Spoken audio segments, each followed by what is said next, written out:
Mais uma vez, vocês estão felizes? Amém. Quero te pedir para que você abra na sua Bíblia, você que trouxe Bíblia, abra no Salmo 37.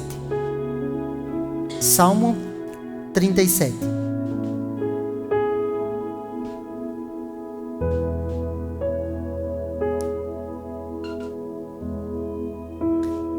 Nós vamos ler do versículo 1 ao 8, amém?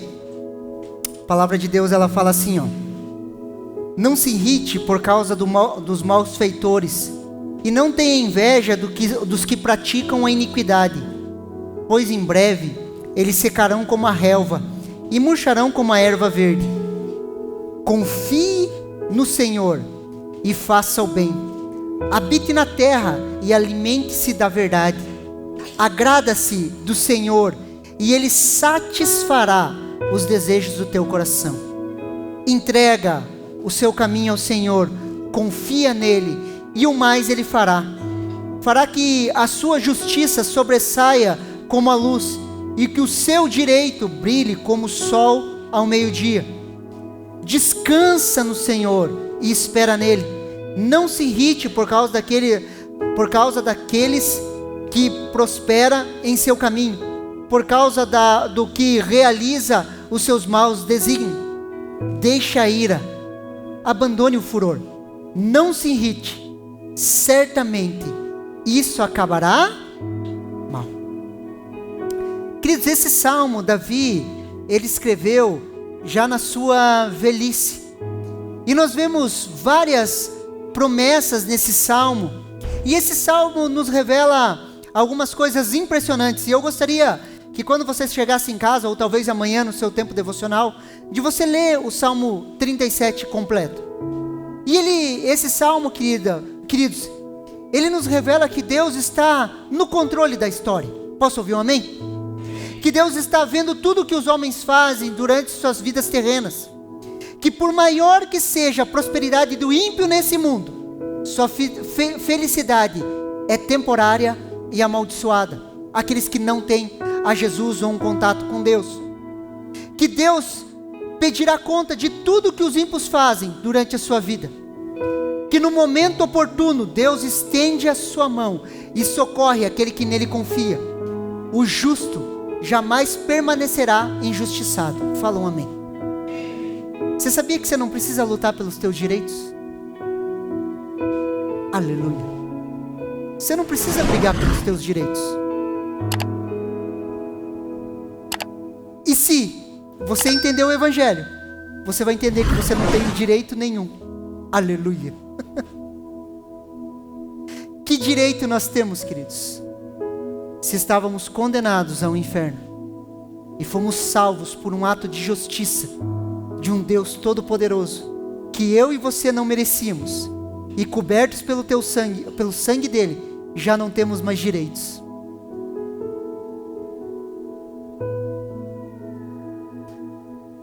Esse salmo nos revela que o servo de Deus, ainda que perseguido, assolado e maltratado nesse mundo, possui uma felicidade sem fim e são herdeiros de uma bênção eterna. Então esse salmo, queridos, ele nos dá um trilho daquilo que Deus tem para as nossas vidas. E ele traz promessas, queridos, poderosas. E eu quero citar algumas promessas para que eu e você possamos entender. Olha o que o versículo 23 e o 25 nos falam. O Senhor firma os passos do homem bom e se agrada do seu caminho. Se cair, não ficará prostrado, porque o Senhor segura pela mão. Fui moço e agora sou velho, porém jamais vi o justo desamparado, nem a sua descendência mendigar o pão. Queridos, essa é uma promessa poderosa. Fala um amém. Essa é uma promessa, queridos, para minha e para a sua vida. Agora em Cristo Jesus, queridos, Deus se agrada dos nossos caminhos. Antes eu e você éramos inimigos de Deus. Agora debaixo da cobertura do sangue de Jesus, quando nós nascemos de novo, a palavra diz que o Senhor se agrada dos passos do justo. E eu e você fomos justificados em Cristo Jesus. Existe outra grande promessa: se o justo cair, ele não ficará prostrado. Querido, se você cair, você pode ter certeza que você não ficará prostrado. Sabe por quê? Porque Deus segura você pela própria mão. A mão do Senhor não está encolhida, queridos, para que Ele não possa nos tocar. A mão dele está estendida, Ele nos segura pelas mãos. E pode ter certeza, queridos, se um dia você cair, se você tropeçar, você não ficará prostrado. E se de alguma maneira você se sente prostrado hoje, você se sente longe, você está afastado, ou dentro de você tem um sentimento de que Deus se afastou, ou você se afastou de Deus, eu quero te dar uma boa notícia. Hoje a mão do Senhor está estendida para mim e para a sua vida. Ele vai te segurar pela mão e Ele vai te levantar e vai te reposicionar naquilo que Ele te chamou para fazer.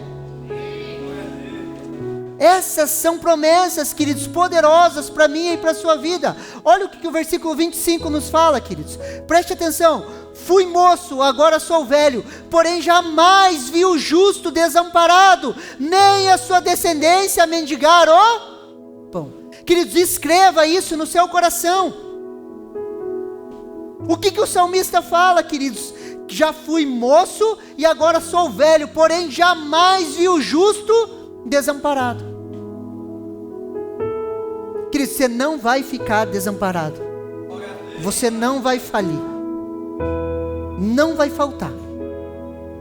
Essa é uma promessa, queridos. Nem a sua descendência mendigar o pão.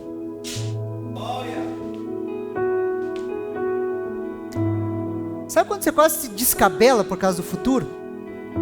E daí você olha e diz, nossa, eu vou morrer. Queridos, não vai.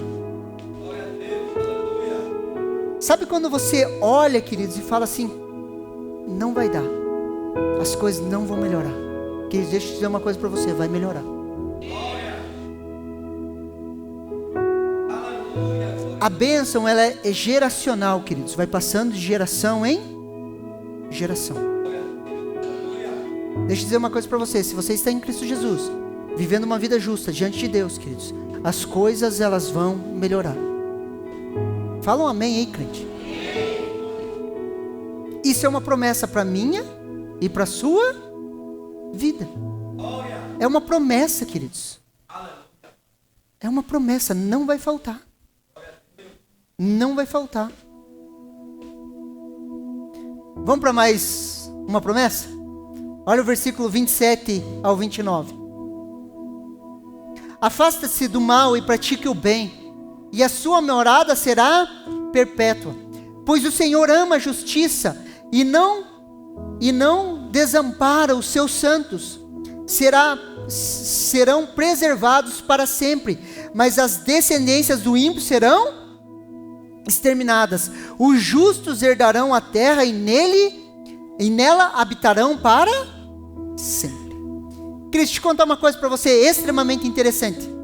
Pegaram a descendência, queridos, de Jonathan Edwards, um grande avivalista, um dos maiores pensadores e teólogos dos Estados Unidos, talvez um dos maiores filósofos e pensadores teológicos dos Estados Unidos, um grande avivalista, queridos, alguém que trouxe transformação social aonde ele estava. O legado de Edwards toca a minha e a sua vida. Eu sou muito influenciado até pela teologia de Edwards hoje em dia. Quando você vê a descendência de Jonathan Edwards, queridos, você vai vendo, eles fizeram um estudo da sua descendência, queridos. Sabe o que acontece? Dali saíram governadores, saíram médicos, engenheiros, pastores, saíram até um presidente, queridos, dos Estados Unidos, sai da descendência de Edwards. Pegaram um cara extremamente ruim, queridos, que vivia criticando Edwards, queridos, que tinha sido preso. Ele era, assim, terrível. E fizeram a genealogia dele. Tinham prostitutas, mendigos, desabrigados, pessoas que foram presas. A diferença da descendência do justo e a descendência do ímpio. Eles fizeram até o cálculo que a descendência do ímpio gerou muito mais gastos para o governo do que a descendência do justo, queridos. Por quê? Porque existem promessas contidas nesse salmo para mim e para a sua vida. E quando ele fala ali no versículo ali no finalzinho, versículo 29, fala: os justos herdarão a terra, e nele habitarão para sempre. Todas as promessas do Antigo Testamento, queridos, elas giravam em torno de uma terra, aonde Deus chama Abraão um nômade, queridos, para sair da sua terra, sair da sua parentela e caminhar. Por quê? Porque Deus havia prometido uma terra para esse homem. Então tudo, queridos, tudo girava em torno de uma promessa, de uma terra prometida. Olha o que Gênesis capítulo 12, versículo 1 nos fala. O Senhor disse a Abraão: sai da sua terra, da sua parentela e da casa do seu pai, e vá para a terra que eu lhe mostrarei. Então aqui nasce uma promessa de Deus para um homem, queridos. Deus tira Abraão de Ur ali, queridos, dos caldeus, uma terra extremamente idólatra, e fala assim: sai do meio da tua parentela, para uma terra que eu ainda vou te mostrar. E Abraão fica como nômade, queridos, andando de um lado para o outro, atrás de uma promessa. E qual que era a promessa? A promessa de uma terra. E quando você lê o Antigo Testamento, tudo gira em torno de uma promessa, dessa terra prometida. Tudo gira em torno disso, queridos. Os israelitas correm e vivem atrás disso, de uma terra prometida. Existe uma guerra, queridos, acontecendo hoje por causa dessas terras. Até hoje, eles guerreiam pela mesma terra, por uma terra que foi prometida, uma terra que emana leite e mel. Olha o que Êxodo capítulo 3, versículo 8 nos fala: por isso desci, a fim de livrá-los das mãos dos egípcios, e para fazê-los sair daquela terra e levá-los para uma terra boa e ampla, terra que emana leite e mel, o lugar do cananeu, do eteu, do amoreu, do ferruzeu, do eveu e do jebuseu, uma terra que emana leite e mel. Então tudo, queridos, no Antigo Testamento, queridos, ele gira em torno dessa terra prometida. Essa era a promessa para aquele povo. Mas qual que é a promessa para as nossas vidas? Por quê, queridos? Preste muita atenção aqui. Toda vez que você lê um texto, você precisa aplicar um princípio, queridos, que na teologia nós chamamos de princípio das alianças. Então você precisa saber o princípio, a aliança que está aquele texto. Por exemplo, se você pega, eu sempre gosto de repetir esse texto, Salmo 23, que fala assim: por mais que eu ande pelo vale da sombra da morte, não temerei mal nenhum, porque o Senhor está comigo. Vamos passar isso pela cruz? Passa-se pela cruz. Aqui é uma aliança, aqui nós estamos na nova aliança. Se eu passar pelo vale da sombra da morte, não temerei mal nenhum, porque Deus habita em... É diferente estar comigo e estar em mim. Alianças, amém?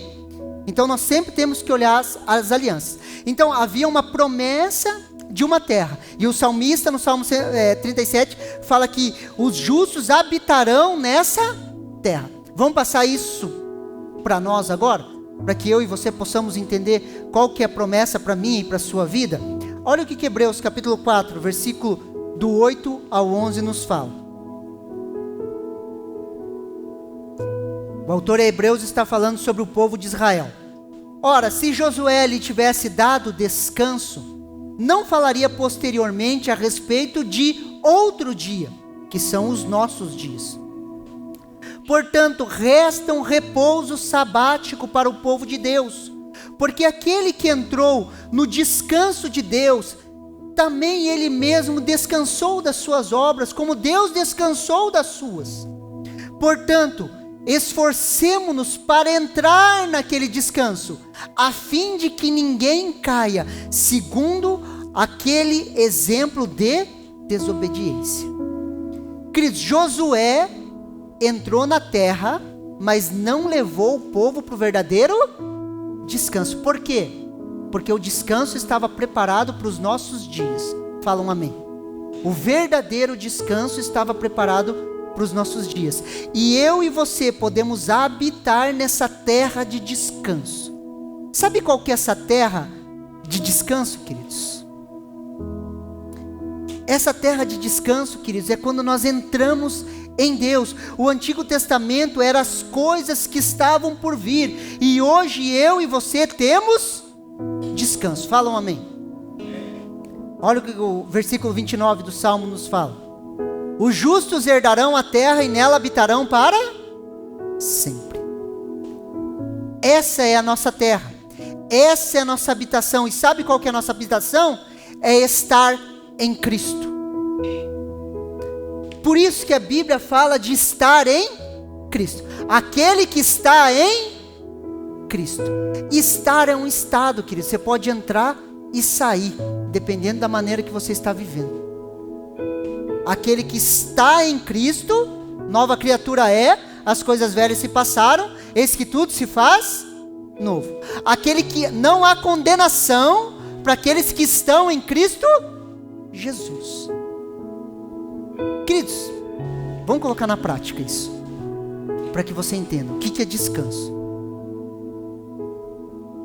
Você já se achou, nessa semana, veio algum pensamento, sentimento ou sensação, ou qualquer coisa que você queira chamar de desqualificação para com Deus na sua vida, sim ou não?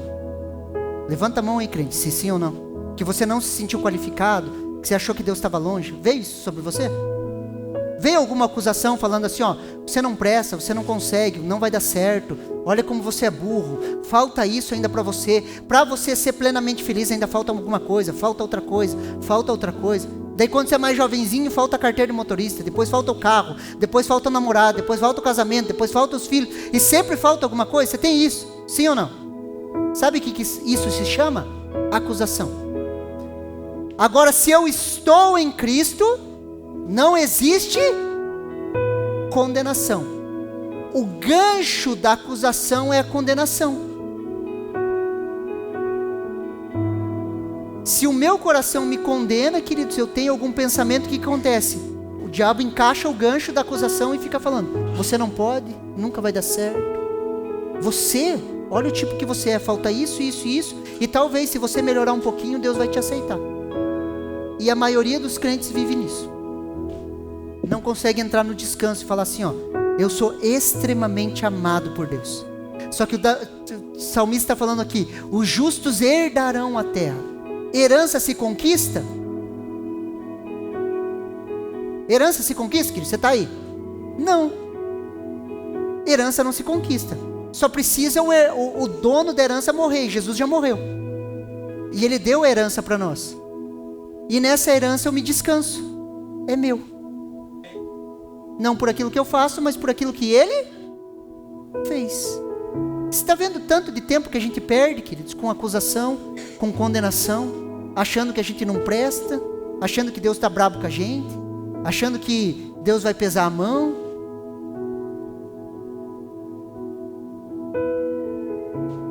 Você está aqui?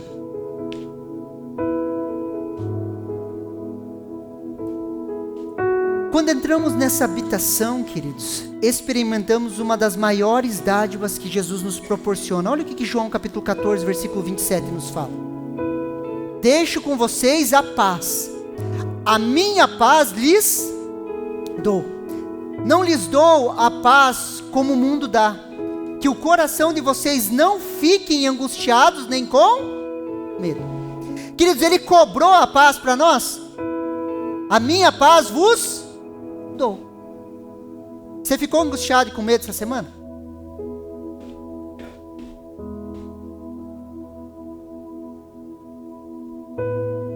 A ordem de Jesus é o quê? Que o coração de vocês não fique? Por que não fique angustiado? Porque eu estou dando a minha paz para vocês, um lugar de habitação. Isso é promessa, é só você receber e falar, é meu. Renovação de mente, é meu. É meu.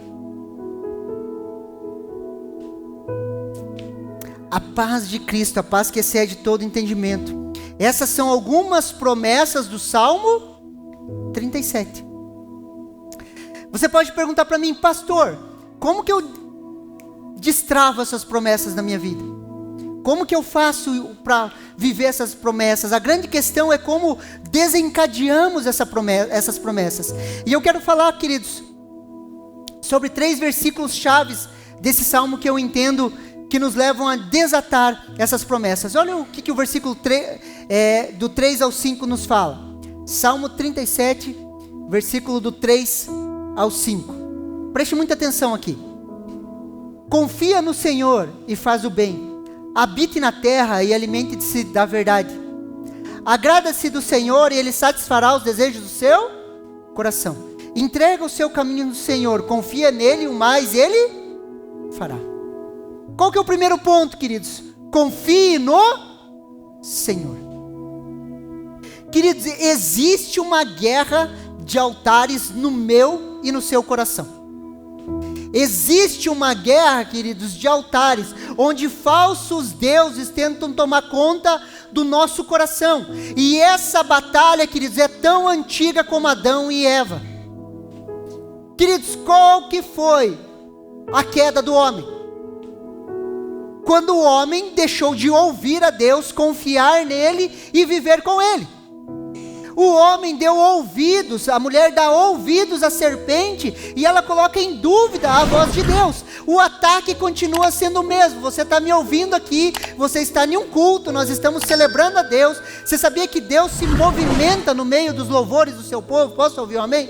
O desejo de Deus está no meio. Quando nós estávamos no louvor aqui, nós estávamos cantando aquela música Seja Exaltado. Geralmente nós temos uma visão de Deus em um trono e nós aqui embaixo adorando a Ele, né? Sim ou não? Só que Deus, Ele habita no meio, queridos. Jesus estava passeando, eu via o Espírito Santo andando no nosso meio, assim ó, Jesus caminhando assim no nosso meio, tocando pessoas, queridos. Por quê? Porque Ele habita no meio do seu povo. Quando nós estamos adorando, servindo a Deus, Ele está dançando no nosso meio, queridos, se movimentando no nosso meio. O Espírito Santo estava manifestando a Jesus no nosso meio. Posso ouvir um amém? Eu tive essa percepção, Jesus estava andando. E o que acontece, queridos? O homem não ouve, queridos, mais a voz de Deus, ele ouve a voz do engano. E essa guerra de altares, queridos, é pelo nosso coração, porque nós temos dificuldade em confiar. Sim ou não? Ou você confia assim de primeira, Jesus, ok, eu confio, está tudo certo. Quando nós estamos aqui, quando Jesus está se movendo, o que você fala? Você não recebe uma palavra, sim ou não? A palavra não vem, você fala, é isso aí mesmo, é assim, aleluia, glória a Deus, até segunda-feira, né? Por quê? Porque a tática é a mesma, queridos. Deus não falou ao homem, sim ou não? Não coma da árvore do conhecimento do bem e do mal, a árvore que está no centro do jardim. O homem não comunicou a Eva, sim ou não? Comunicou. Não é a voz de Deus, sim ou não? Não é a voz de Deus que você está ouvindo aqui, sim ou não? Você ouve, sai pegando fogo, você fala assim, eu vou mudar o mundo. Vou mudar o mundo, você sai do culto pegando fogo, sim ou não? Quando você sai lá para fora, sabe o que acontece? Vai vir a mesma voz, será que Deus falou isso aí mesmo? Será que é assim mesmo? Você já percebeu a sua vida como que é? Você já viu esse problema que você tem? Como que você vai querer ajudar os outros? Queridos, a tática é a mesma, queridos. A tática é a mesma, é confundir o falar de Deus. Deus não falou se o homem comesse, morreria. O que a serpente falou? Será que vai morrer mesmo? Deus fala para você assim, ó, eu vou trazer transformação na sua casa. Quando você sai lá para fora, o que Ele fala? Será que vai ser mesmo? Olha o teu jeito. Não para de gritar, xingar teu marido.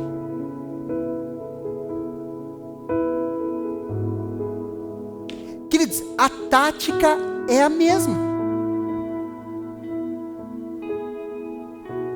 Por que eu e você temos dificuldade de confiar?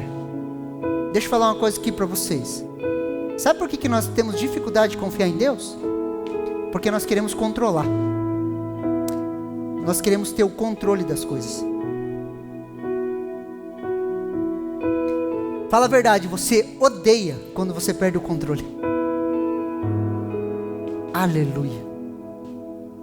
Você odeia quando você perde o controle. Sabe por que as pessoas têm dificuldade de entrar no mover de Deus? Porque quando você entra no mover de Deus, você perde o controle. Queridos, Deus é selvagem. Ele não vai se deixar controlar com a nossa teologia, com o nosso pensamento. A gente não adianta enquadrar, não adianta pegar a nossa teologia sistemática e tentar enquadrar Deus. Deus é muito maior do que isso, queridos. E o grande problema é que eu e você, nós queremos ter o controle das coisas. O controle de todas as situações. Tanto é quando que coisas que acontecem, quando fogem ao nosso controle, nós odiamos. Você já viu como você se irrita com pessoas, e geralmente com as pessoas que você não consegue controlar?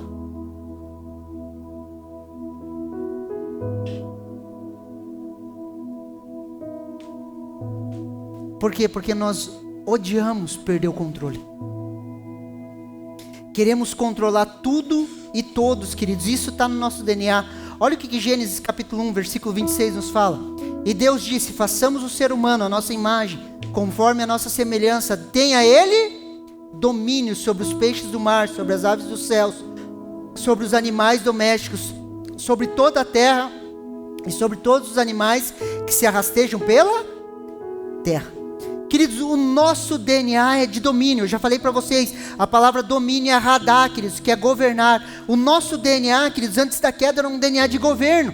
Um mundo sem pecado e sem morte, queridos, o homem governava sobre tudo. Você acha que alguma situação governava sobre Adão e Eva antes da queda? Você acha que eles tinham alguma falta? Você acha que havia rebeldia? Não.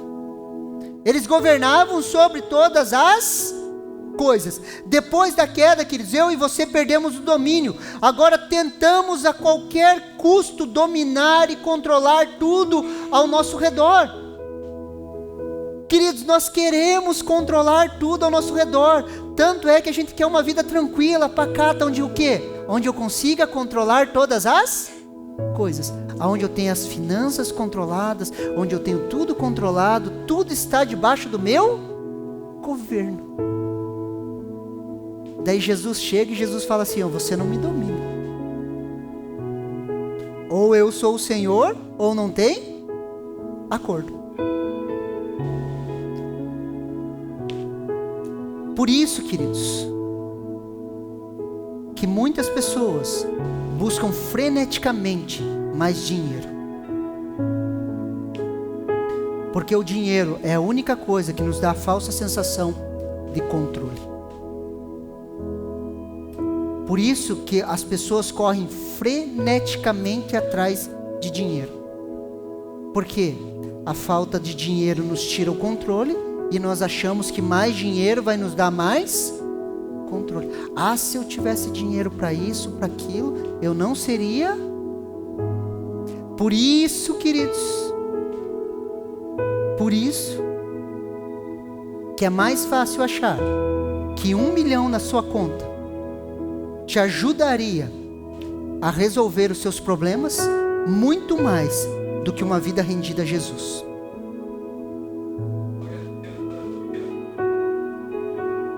Por isso que muitas pessoas entendem que 1 milhão na conta ajudaria ele a viver melhor do que uma vida rendida a Cristo, na dependência de Jesus.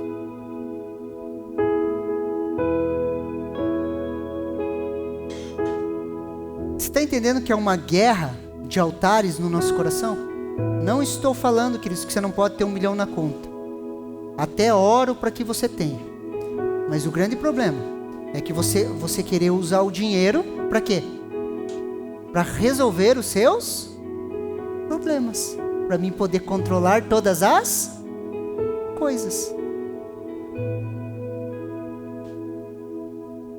Confie nele, queridos. Segundo ponto.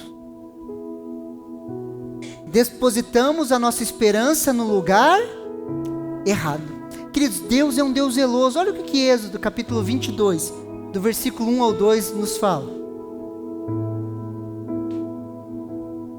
Ali o texto está errado, queridos. Eu vou ler aqui para vocês. Não, o texto está errado, queridos. Êxodo 22, 1 e 2 vai falar do... Não tenha, ó Israel, outro Deus acima de mim. É o primeiro mandamento. Por quê? Porque se a gente tiver outro Deus no lugar desse Deus, queridos, a nossa vida vai virar uma bagunça. Consegue me entender? O primeiro mandamento, queridos, é um trato contra a idolatria. Tudo que ocupa o primeiro em nosso coração, queridos, se torna Deus. E muitas vezes depositamos a confiança em falsos deuses. Você já depositou a confiança em uma pessoa? Sim ou não? Sim ou não? Se frustrou? Culpa sua. Aleluia. Não era para pôr a esperança e a confiança ali? A Bíblia não está falando confia no Senhor? Sim ou não? E nós depositamos às vezes a confiança em pessoas, queridos, achando que elas podem nos salvar. E aqui nascem as ofensas, queridos. Não tem como se ofender se a nossa confiança estiver no lugar certo. Glória a Deus, aleluia. Não tem como, queridos. Queridos, uma vez nós estávamos passando uma pressão, queridos, uma pressão em Paranavaí. Uma pressão ministerial, queridos, uma guerra na igreja, a igreja quase rachando, queridos, uma pressão sobre os pastores, algumas pessoas, queridos, maldizentes, assim, falando mal, fazendo fofoca, e eu indignado, queridos, eu falava assim, eu não entendo essas pessoas, estava extremamente indignado, eu só ouvi um sussurro, queridos, uma voz, e o Espírito Santo me falou assim, pessoas não foram feitas para serem entendidas, mas para serem amadas. Eu escrevi, eu falei, pronto, massas praga. Aquilo virou uma chave em mim. Eu falei, sabe quando você olha para uma pessoa e fala, eu não entendo ela. Queridos, quem disse que é para você entender as pessoas? Pessoas, isso aqui foi o Espírito Santo que falou para mim. Se você não concorda, você discute com ele. Pessoas não foram feitas para serem entendidas, mas para serem amadas. Não há nem um versículo que diz assim, entenderás do seu irmão. Não existe, queridos. Porque a gente não entende as pessoas, é um universo de possibilidades. Sim ou não? Daí a gente deposita a confiança nas pessoas, que é um universo de possibilidades. A pessoa, uma hora ela quer sushi, outra hora ela quer churrasco. E daí você, vou levar a comer sushi. Queria comer churrasco. Sim ou não? As pessoas vão mudando de direção, você não consegue controlar, daí você fica bravo com elas. Depositamos a nossa confiança no lugar errado. Olha o que Lucas capítulo 6, versículo 35 nos fala. Vocês, porém, amem os seus inimigos, façam o bem e emprestem, sem esperar nada em troca. Vocês terão uma grande recompensa e serão filhos do Altíssimo, pois Ele é bondoso até para os ingratos e os maus, sem esperar nada em troca. Queridos, se eu deposito a confiança no Senhor, preste muita atenção aqui, se eu coloco a confiança em Deus, queridos, e eu me esforço para alinhar meu coração e falar, Deus, eu confio no Senhor, eu não espero nada em troca de ninguém, queridos, eu sirvo as pessoas sem esperar nada em troca.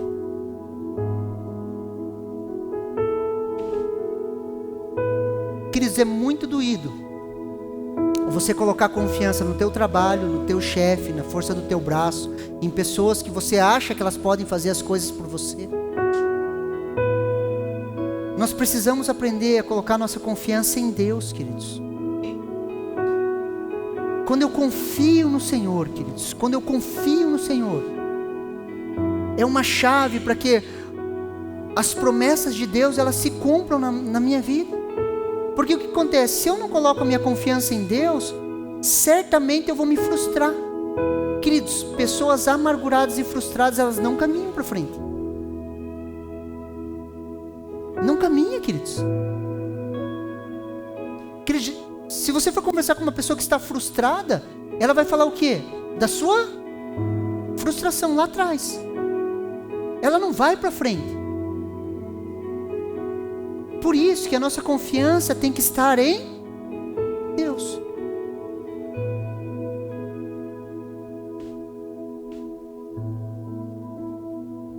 E ele continua lá, Salmo 37, versículo 3 e 5. Confia no Senhor e faz o bem, habita na terra e alimenta-se da verdade. Agrada-te do Senhor e Ele satisfará os desejos do seu coração. A palavra agrada-se é essa aqui, queridos, ser macio, ser delicado, ser mimoso. Ser delicado, ser habituado a mimo, ser mimado. Estar feliz com, ter prazer requintado. Então nós poderíamos falar assim: esteja feliz com o Senhor e Ele satisfará os desejos do seu coração. Esteja feliz com o Senhor. Ou nós poderíamos falar assim: se deixe mimar pelo Senhor. Queridos, quem está assim não quer outra? Se deixe mimar por Deus, queridos. Agrada-te, fique feliz com Ele, esteja feliz. Esses dias o opa do Alisson, o seu Henrique, chegou. Dei de comer para ele, comeu tudo. Falei, como? Coloquei o celular na frente dele, peguei a colher, coloquei ele no colo, ele vendo o videozinho, e aqui, só por aqui, Eu falei, meu Deus, estou estragando. Só que o opa pode, queridos. Queridos, você acha que o Alisson ia querer outra coisa, queridos? Sentado no colo do opa, vendo o desenho que ele gosta, comendo comida, na boca ainda, queridos. Queridos, quem está feliz com Jesus, queridos, não quer outra coisa.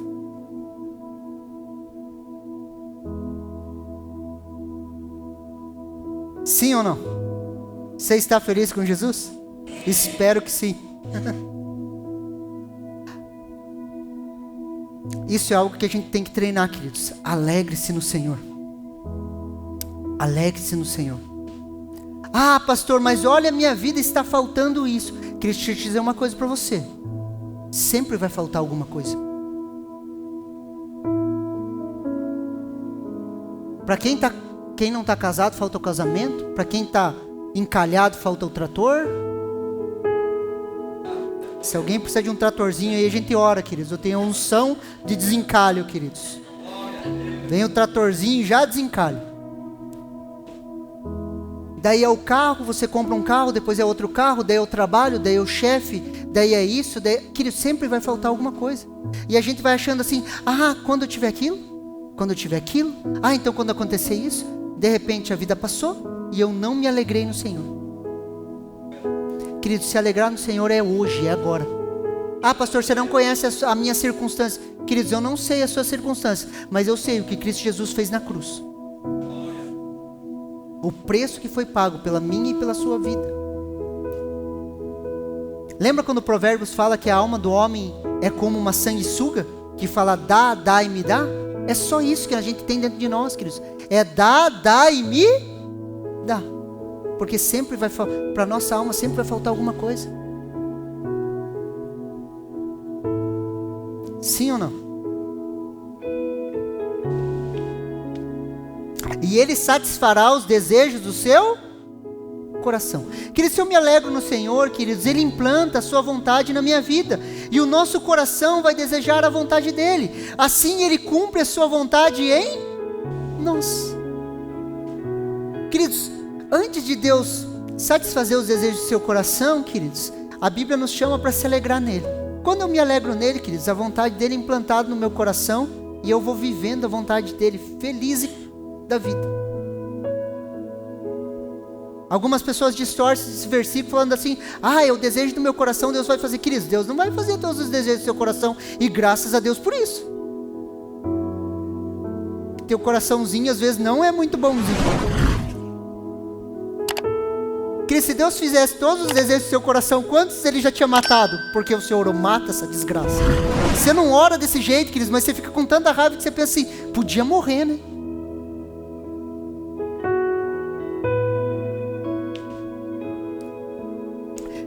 Você já quis alguma coisa muito assim? Eu quero isso, eu quero isso, eu quero isso. Muitas vezes queremos tanto alguma coisa, queridos, a ponto de andarmos ansiosos. Eu quero tanto uma coisa, eu quero tanto uma coisa, eu quero tanto uma coisa, a ponto de eu e você andarmos ansiosos, queridos. E quando entendemos essa promessa, queridos, começamos a confiar em Deus. E entregamos e confiamos, até chegar a um ponto, queridos, se cumprir, ok. Se não se cumprir, ok, também. Confiar, queridos, é eu olhar para a minha vida e falar assim, Deus, eu desejo muito isso, mas eu entrego ao Senhor. Se acontecer, ok. Se não acontecer, estou feliz também, caminhando com Jesus. Não importa, queridos, se Deus fez ou se Deus não fez. E geralmente, queridos, as coisas que nos deixam ansiosos, Quando nós entregamos, queridos, daí de repente você já não está nem mais aí para aquilo. Sabe o que acontece? Acontece. A pessoa está ansiosa para casar, para desencalhar, para encontrar o trator. Fica lá, meu Deus, meu Deus, meu Deus, vou ficar solteira, vou morrer solteira. Queridos, quando descansa, fala assim, nem quero mais casar. Daí aparece. Geralmente é assim, queridos. Por quê, queridos? Por que nós podemos descansar? Porque nós temos a Ele, queridos. Se Ele fizer, ok. Se Ele não fizer, ok. Por quê? Porque nós temos a Ele. Queridos, eu já vi muitas pessoas nessa caminhada se desviarem, saírem do caminho, não andarem mais com Jesus, porque não conseguiram aquilo que elas queriam.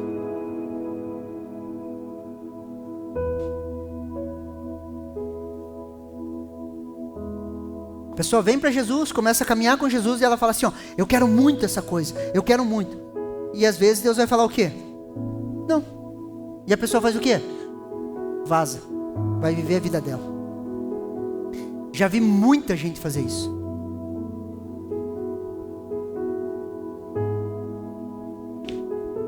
Mas nós temos a Ele e isso nos basta. Olha o que o versículo 5 nos fala. Salmo 37, versículo 5. Entrega o seu caminho ao Senhor, confia nele e o mais Ele fará. Entrega o seu caminho. Cristo, isso é uma coisa que eu e você sabemos e não sabemos. Você compreende que o caminho do Senhor é muito melhor que o seu, sim ou não? Você compreende que Deus tem um plano, um projeto, um propósito para a sua vida que é muito melhor do que o seu, sim ou não? Isso nós sabemos na cabeça, só que na prática, queridos, é totalmente diferente. Na teoria todo mundo concorda, fala ok, é isso mesmo. Só que na prática, queridos, é uma guerra. Por que é uma guerra, queridos? Porque muitas vezes queremos as coisas do nosso jeito. Por causa do controle. Deixa eu dizer uma coisa para você. De experiência própria, queridos. Aprenda a entregar. E aprenda a entender que as coisas não são do teu jeito. Não são, queridos. Não são. Sabe aquela ideia, queridos, que às vezes a pessoa vem, pastor, estou orando por isso, e Deus já está fazendo assim, daí Ele vai fazer assim, daí a pessoa fica tentando adivinhar como Deus vai fazer as coisas. Você já conheceu alguém que acertou? Eu nunca conheci. Nunca, queridos. Porque geralmente quando nós estamos falando, Deus vai fazer assim, Deus vai fazer assado, a gente está colocando o nosso jeitinho, a nossa pitada, o jeito que a gente acha que é. Se fosse assim, ou se ministério profético fosse para desvendar o futuro, nós não precisaríamos de fé.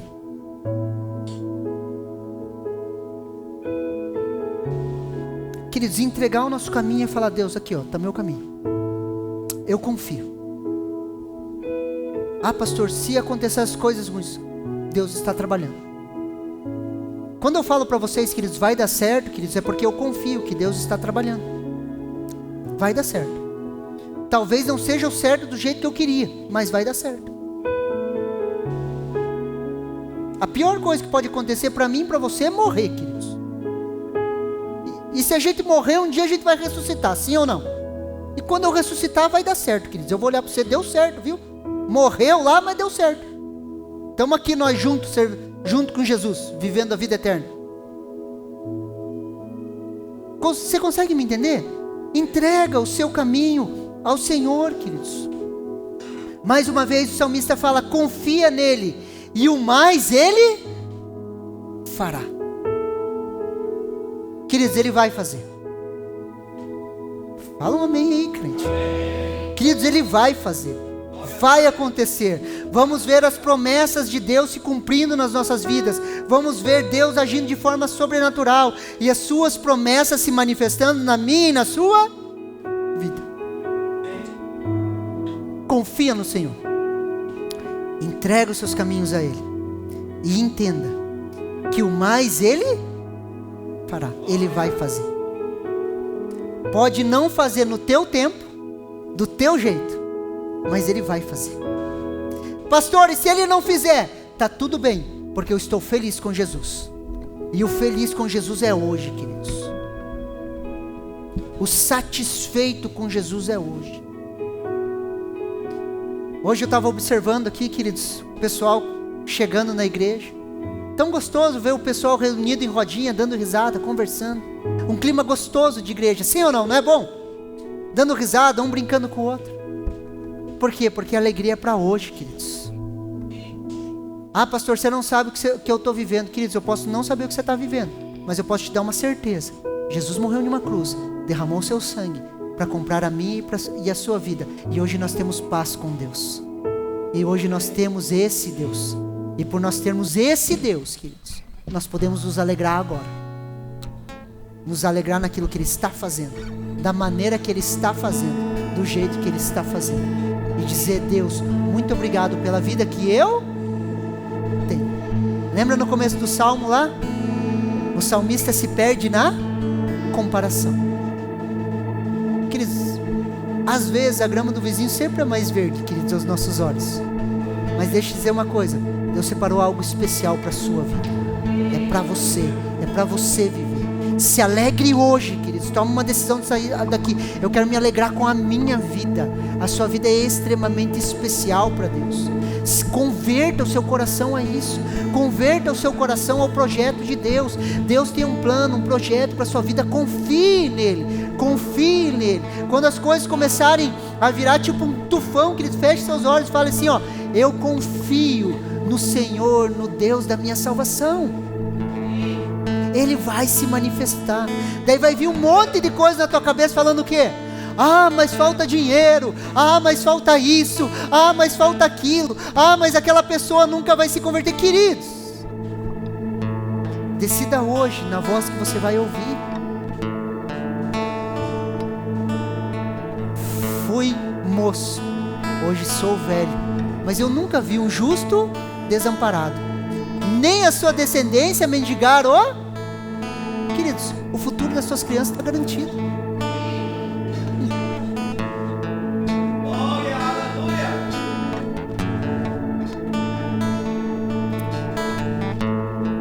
Quando meu pai faleceu, nós entramos em uma crise financeira, nós já estávamos em uma crise financeira. E nós começamos a receber bastante palavras proféticas. Minha mãe recebeu bastante palavra profética. As pessoas vinham e falavam assim: eu vejo você viajando de avião. Falei: não tem nem arroz para comer, essas pragas, esses profetas vêm falar que a gente vai viajar de avião. Isso é mentira. Estávamos dependendo de cesta básica, muitas vezes até da igreja, queridos. Virou um furacão, queridos, perdemos tudo. Anos depois, o que minha mãe não viajou na vida, eu acho que ela viajou nesses últimos 10 anos, queridos. Se você perguntar de onde vem, como que foi, nós não sabemos explicar. Como que vocês quitaram todas as contas, nós não sabemos explicar, queridos. Se for colocar na ponta do lápis, a gente não sabe de onde vem. Zeramos todas as contas da família. Nossa família não deve mais nada, queridos. E temos visto a boa mão do Senhor. Vendo minha mãe viajar para baixo, para cima, queridos. Eu falo, só Jesus mesmo para fazer isso. Confia no Senhor. Você recebe essa palavra no seu coração?